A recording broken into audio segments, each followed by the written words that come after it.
Hello and welcome. I'm Cori Walmsley, CEO of Auroracorialis Publishing, and we are launching another book today. It's very exciting. Today we have Ann Lewicki here, and she is a nurse who's telling her personal story. And today is her launch day, so we're very excited about that. I will be dropping the link to her book in the comments, and make sure you get a copy of it today because the ebook is available for just 99 cents. And today is July 30th, 2024. So if you're watching this later, it will still be available. But today is the sale day. So make sure you grab your copy today. Welcome, Lori. It's so exciting to have you here to be launching your book. Thank you. I'm so excited to work with you and that we finished it. We did it. Yes, yes. And this is a perfect time to be launching this. It's, summer, it's the perfect time for people to grab a book and do a little self-reflection, I think. So can you tell us a little bit about yourself and what you do, and then we'll talk about the book. So I'm a nurse. I graduated in 2004, so I've been a nurse for quite a long time. The book is a reflection of the things that I have gone through in my life and how I didn't do so well, struggling with how to handle life and how to be a nurse and how to function as a human and a mom. And then I figured it out a few years ago, and I really wanted to help share that. I really wanted to help other nurses because it's all life struggles. Been through divorce, remarried, the struggles of having teenage children and missing their holidays and not being there, and how as a nurse you love and you care on other people, but you do that so much all day long that you don't really have a whole lot left for your family. So when you come home, you're cranky and you're miserable, and learning how to navigate that and change. And change is a good thing. Not everybody sees it that way, but change is a good thing. So I wrote this to help inspire other nurses. That's awesome. I know we've been talking about this story for a long time, and when we first started working together, you had notes. So you had been planning on writing for a while, right? Yeah, I've wanted to write this book for probably 10 years. Oh And my God.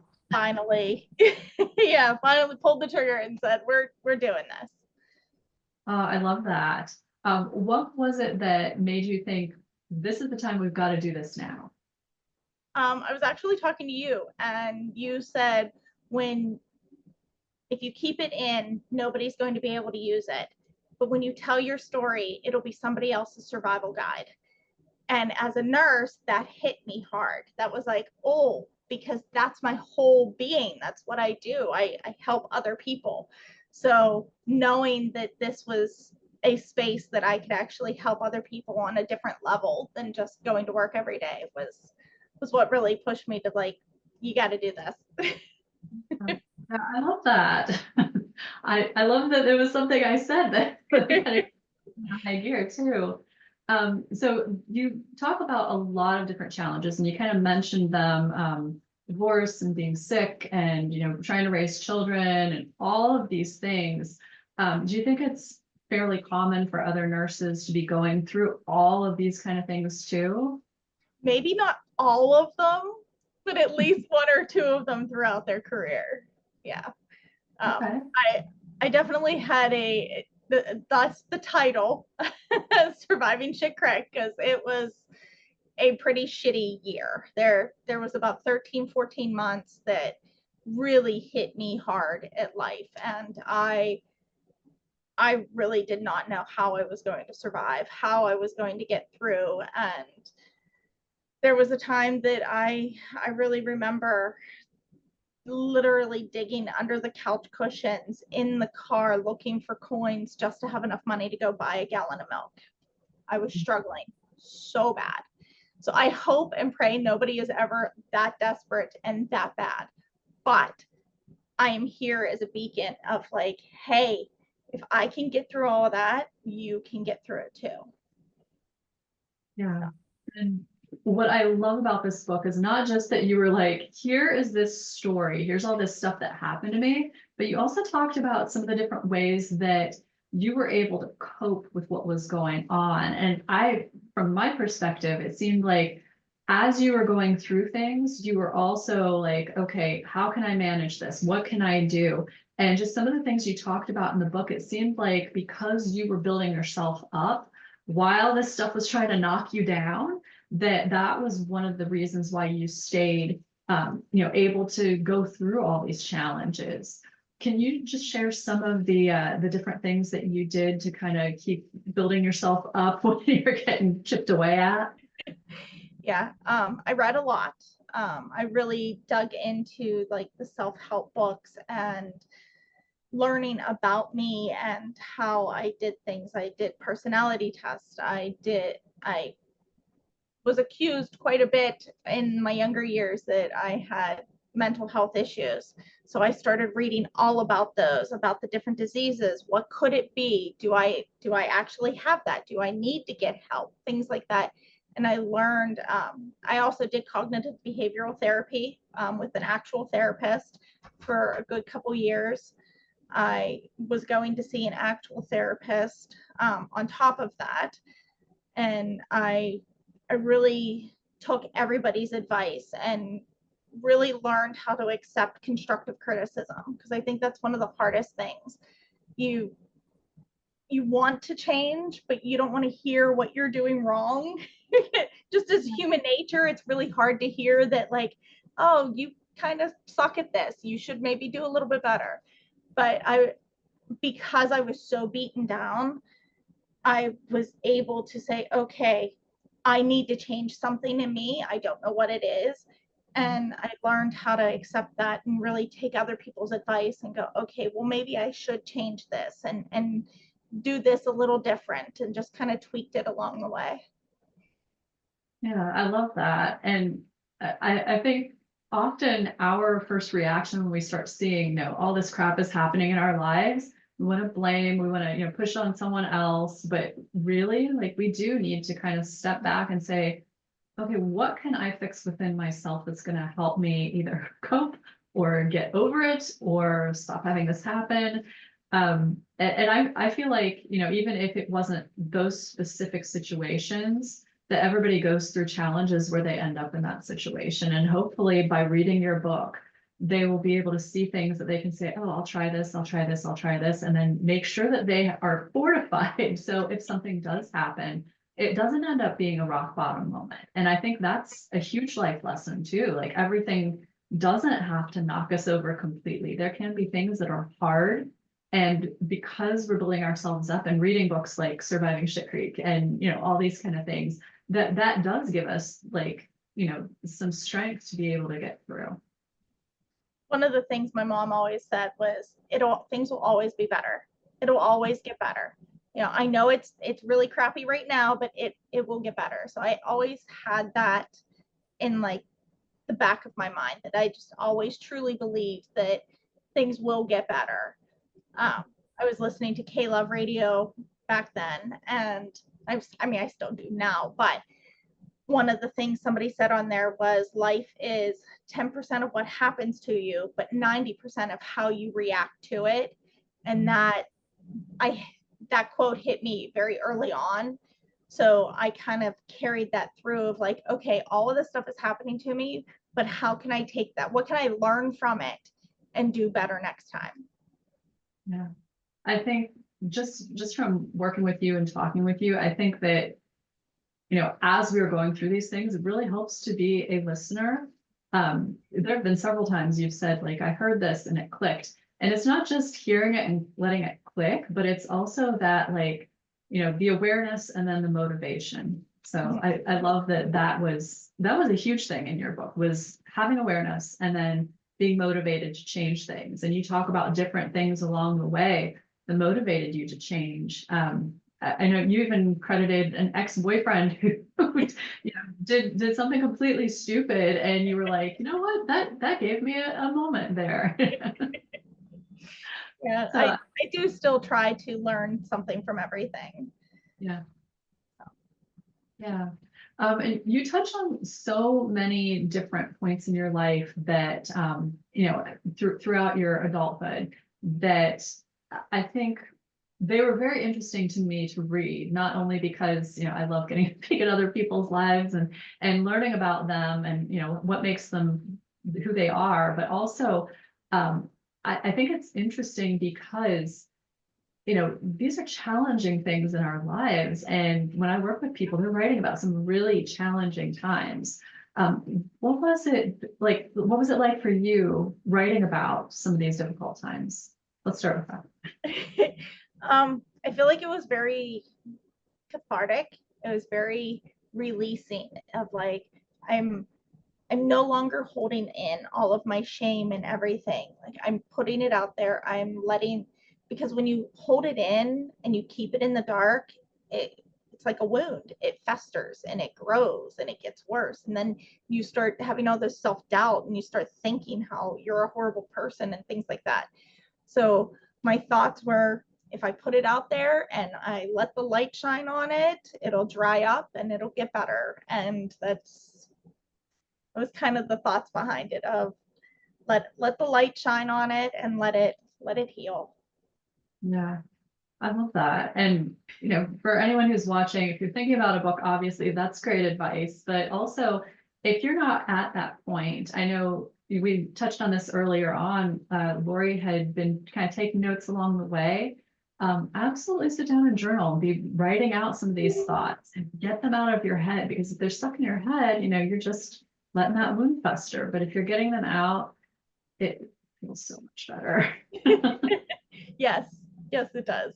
Kind of like when you have a really stressful day or a really stressful situation and you just need somebody to sit there and let you vent. You don't want their advice. You don't need their advice. You just need to be able to talk it through and to talk it out. That's kind of where I feel like this book was my ability to do that. Like I can't change anything that happened to me, but now I have it out there and I could go, this is what made me who I am today. Now I can move forward to be a better person. I love that. I did want to say too, if you're thinking about reading Surviving Shit Creek, it is not all just, wave upon wave upon wave of shit. It is, it is inspiring too. There are moments of levity. I think that was one of my favorite things about working with you, was that you found the funny things and stuff that was like, how is this funny? And then you're sitting there and I would be laughing, just reading some of this stuff. Like it's sometimes it's funny because it's, how in the world did this happen? What in the world is this? Like, are you kidding me? Like, I know there were moments in the book you actually wrote that. What are your favorite things to write about? The wedding to my ex-husband, actually, because it just, like, as it was happening, I can't tell you the amount of times I cried during that day. Like, now looking back, I'm like, it's literally, it's almost unbelievable, but there were so many witnesses that like it really did happen like that. But it just, yeah, it was so crazy and I mean, even just the fact that we decided to get married on September 11th, and then 2 years later we're celebrating our anniversary and the whole world shuts down because of the towers. We were like, oh my goodness. So yeah, just that whole section. So we have older kids together, and I was having I used the ability for Microsoft to read the story out to me, and I was listening to it to like check for flow and stuff. And our older son Daniel was like, "Wait, that really happened?" And I was like, how did you never hear this story yet? So yeah, he was even like, that just doesn't even sound possible. I was like, talk to your dad. Like, it did. Yeah, and I think that that's important too. Like, it's not just being like, okay, these things happen and this was really hard, but also say, I have to look back and laugh at some of this stuff. And I think that's a good way to cope with it too. Once you've hit a point where you've healed, you can look back and laugh at some of these things. I know I do that with my life and some of the stupid things that have happened too. And honestly, that was probably one of my favorite chapters too, because it is a comedy of errors. Yeah. Like, And you don't see that happen every day. And when you do, you just have to pause and appreciate how funny it is. And I know you said that you were crying during that day, and I don't blame you. If that had happened to anybody else, they would have been crying. But when you look back at it years later, you know, it's like, is it funny yet? Is it funny yet? Is it funny? Okay, here's Yeah. yeah. Well, thank you for sharing all of that. Um, so the book is aimed at nurses, correct? Mhm. Yeah. And I know you're the lighthouse nurse. You have a heart for helping others heal who are healers themselves. What is it that made you really want to reach nurses with this book? So a lot of it came out of COVID. Because I was a nurse for so long before that, yes, nurses had, we had burnout and we had issues. But COVID really just blew that out of the water. I mean, that so many nurses are just so frustrated with how short-staffed and things that we are. And I've seen these new nurses come out and they want so badly to just love on other people. But the world has changed and people are different and families are different. And just everything is just so much harder. So I really felt like by sharing my story, I feel like I can really help those and help those nurses that really do love other people. They just don't know why they feel so cranky and crappy every day, because they're not recognizing that they're stressed out and they're not feeling pardon the throat kind of but they're not filling their own cup. They're not fulfilling themselves. They're just going to work. They're short staffed, so they're picking up all the extra overtime shifts and they're just trying to help out. And they feel like they're doing the right thing, but they're not putting anything into themselves. So I'm really hoping that I can inspire others to really, because for a while there, I wasn't sure if I wanted to stay being a nurse because I was so stressed out. But now looking back, I'm like, oh, I'm so glad that I did, because I've been able to use a lot of the things that I've gone through to help other people and to help them accept some of the things that they're dealing with and look at them from a different perspective and know that you can come out okay on the other side. Love that. Yeah. And being somebody who is, helping serve people every day and taking care of people, you've got to take care of yourself first. Mhm. Just even like my experience as a parent, there are days that I have to say, all right, I have to step back. You guys have to give me a break. I'm going to put a movie on. I need everyone to stay out of the office. And nurses can't do that with their patients. So I think it's incredibly important that, people like you tell their stories and that we have Surviving Shit Creek, because now we have a manual for it, right? Yes. Yeah. All right. Well, thank you so much for being on here today. This was incredible. If anybody who's watching, please make sure that you click the link below. I'm going to drop it after we get off of the live. Make sure you grab a copy of Surviving Shit Creek. This is for nurses specifically, and really anyone who needs some extra motivation in a fun and a healthy way. Some motivation to, feed your soul, really. Take care of yourself. And, I think we had talked initially, and one of the big goals was to help nurses love their jobs again, because they fall out of that. So Yeah. thank you so much for being on, Lori. Tell us where we can get a copy of this. Amazon. It's on Amazon. Surviving Shit Creek. Yes. All right. I will be dropping the link below. Again, July 30th, 24. If you are watching live or watching a little bit later today, you can get a copy of the ebook for just 99 cents. So make sure you go on and grab your copy and, leave us a review. We love seeing reviews. Yeah. We want to see if the book has impacted you so it can impact more people. All right. Thank you to everybody who joined us. And thanks again, Lori. Thank you.